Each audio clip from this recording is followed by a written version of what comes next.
Hello everyone. This week we are excited to announce, first of all, that we're pregnant. You might not have known that, but also we found out yesterday that it's a boy!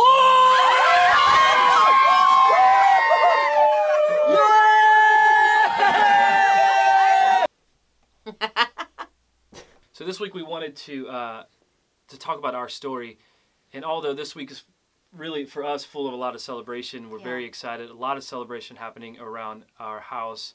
It hasn't always been a celebration, so we want to talk today about our whole journey through this process, and hopefully it encourages you today. So Sean and I have been married 6 years, and we, early on in our marriage, really made a decision that we wanted to wait to have children. So we waited about 4 years until I was about 30. Yep. And then we decided that, now might be the time, like we were ready to have kids. And we were kind of under the illusion that it would just happen, that like it would be kind of a light switch that you could just turn it on. And that wasn't the case at all. So we actually went through several months where we were not really sure what was going on. We couldn't find any doctors to tell us what the problem was. And it started to become very exhausting, tiring. Yep.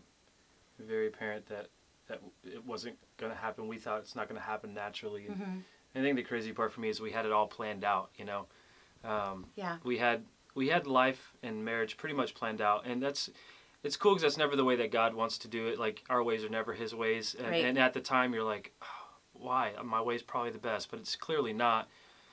And so we had it planned out. We're like, we're going to spend a few years just enjoying our marriage, enjoying each other, and then we're going to have children. And when that didn't happen the way we planned, it was really hard.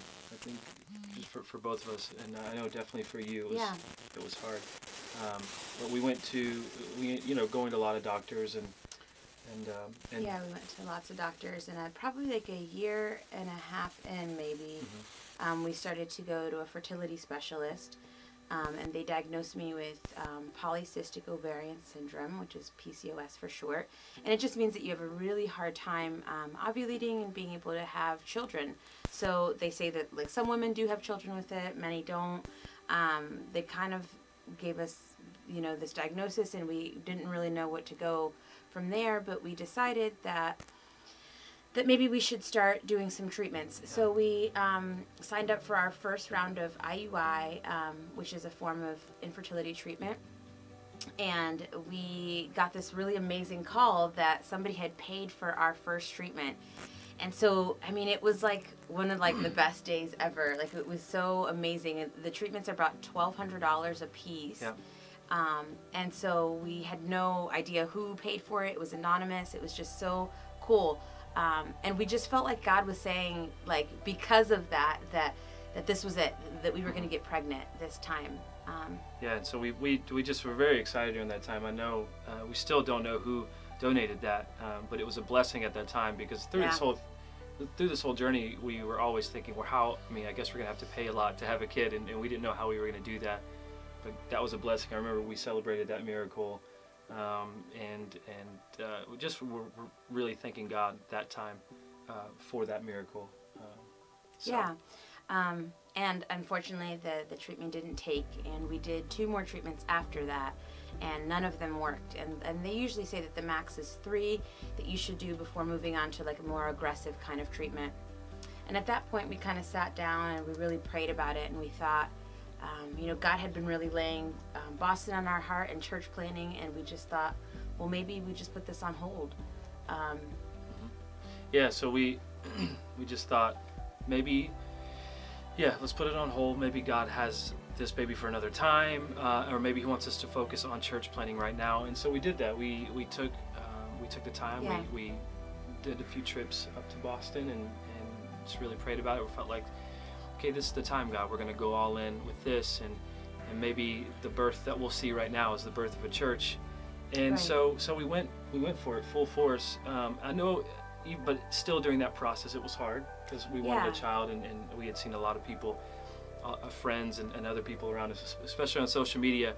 It's a beautiful thing, but also for us at the time it was hard to see, because we were always wondering, well, when's our chance? When is our time? You know? Sure, you have to balance these emotions about being really excited for people that you care about, and as they get pregnant, and also really struggling with this question of like, you know, why not me? Like, when is it going to be my time? And is there something wrong with us, or did we do something wrong? Are we just not meant to be parents? You know, you have all these questions and all these thoughts that kind of run through your mind, and you can't help but having them both, like being super excited for the people that you care about and celebrating with them, but also feeling a lot of pain for what you're going through as well. Yeah. So a few months after that, we... about February. About February, we were just kind of living life and not really trying to have a baby, not necessarily not trying, but nothing was working. So we just felt like it was whatever. But in February, something crazy happened, and we got a positive pregnancy test. And we had taken lots of pregnancy tests. Lots of so them. We spent a lot of money at Walmart, Target. Yeah.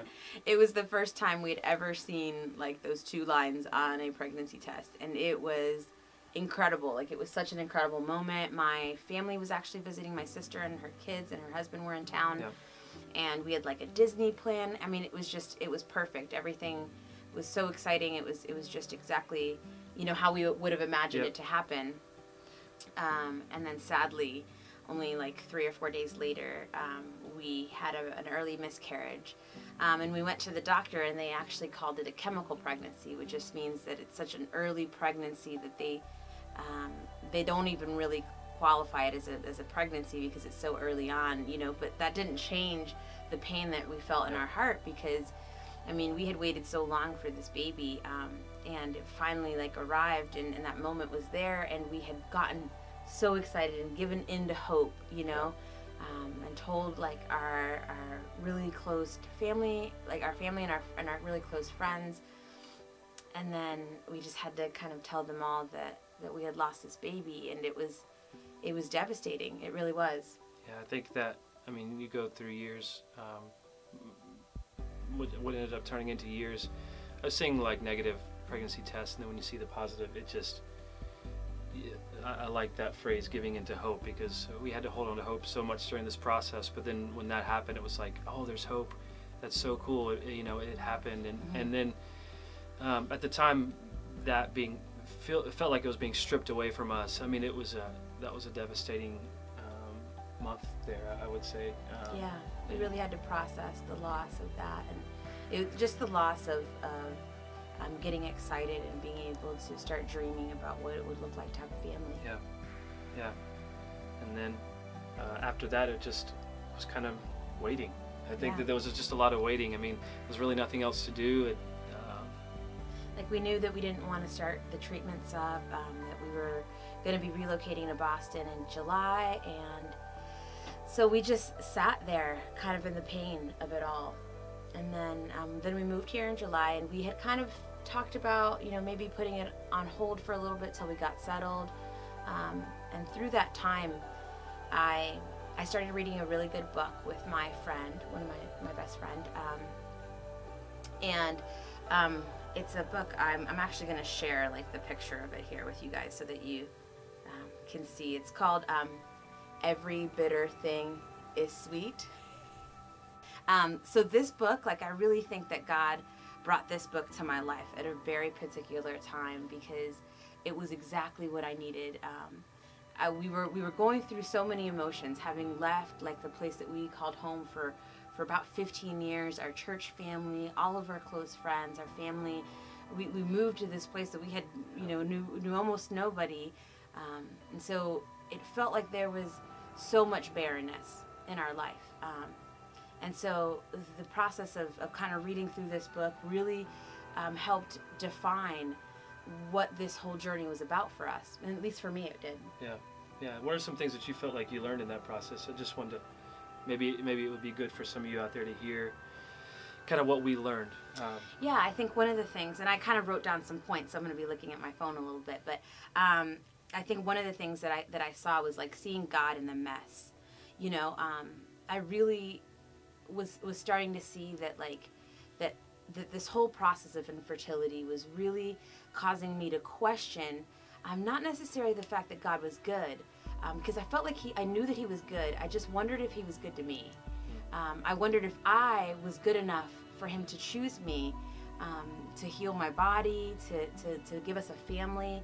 Yeah. So I really struggled with that question, you know, and I felt like what God was wanting me to see was he wanted me to acknowledge the pain and the years of that I was really longing and yearning for this child.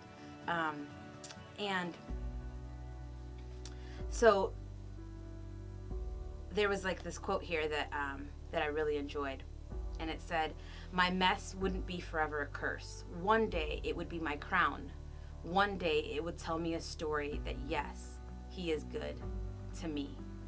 And as I read through that book, what I was really realizing was that God wasn't good because he would give me a child one day, because there was no guarantees of that. Like, lots of people would come up to us and they would say, "I just know that God's going to give you a child." And I was so thankful for their faith, but I really wasn't sure, because I have lots of friends who still don't have children. I have lots of friends who have struggled with infertility and have to face the fact that maybe their body will never produce an actual child. And that's difficult. That's really a hard journey to go through. But through that process, I had to learn that God was good. And he wasn't good because he would give me what I wanted. He was good because he was with me in that moment. And he was good because he longed for me to experience him through the pain. Yeah, I think that I love that point of that he's good and he's with us, and not necessarily to just stay in this thing of like he gave us what we wanted, because we did have faith. We had faith that he would give us that, but Samir is right. We also knew that there was a real reality that possibly we would not ever be able to conceive a child, and we had to know, is God still good? Is he still with us? Has he left us? Is he angry with us? Or do we not have favor with him? Does other people, do they have more favor with God? And for me at that point, I really held on to this verse, Isaiah 43, verse 2. It says, "When you go through deep waters, I will be with you. When you go through rivers of difficulty, I will not drown, or you will not drown. When you walk through the fire of oppression, you will not be burned up. The flames will not consume you." And during that time, I had to realize that God was with us. It didn't matter what we were going through. For me, just to know that he was there, and he was he was just as sad as we were at what we were going through.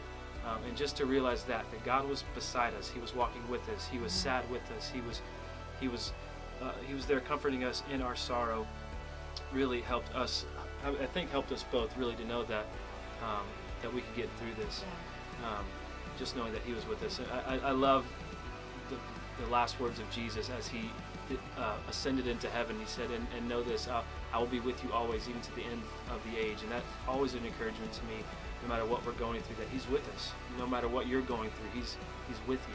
Right. Yeah. And so, as we thought about kind of a way that we wanted to announce like this really exciting moment in our life, I kept on kind of asking myself the question, like, what do I do with the grief? Where does the grief go? Like, what do I do with these 2.5 years of grief that we're going through, that we walk through?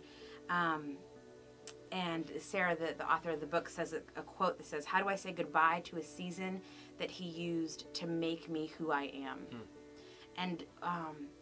And I think that the way that I honor that season is by doing something like this, by sharing our story. So we are in no means trying to say that it's not painful, because it is. And there's probably many of you that are watching this that have been waiting for much longer than we have.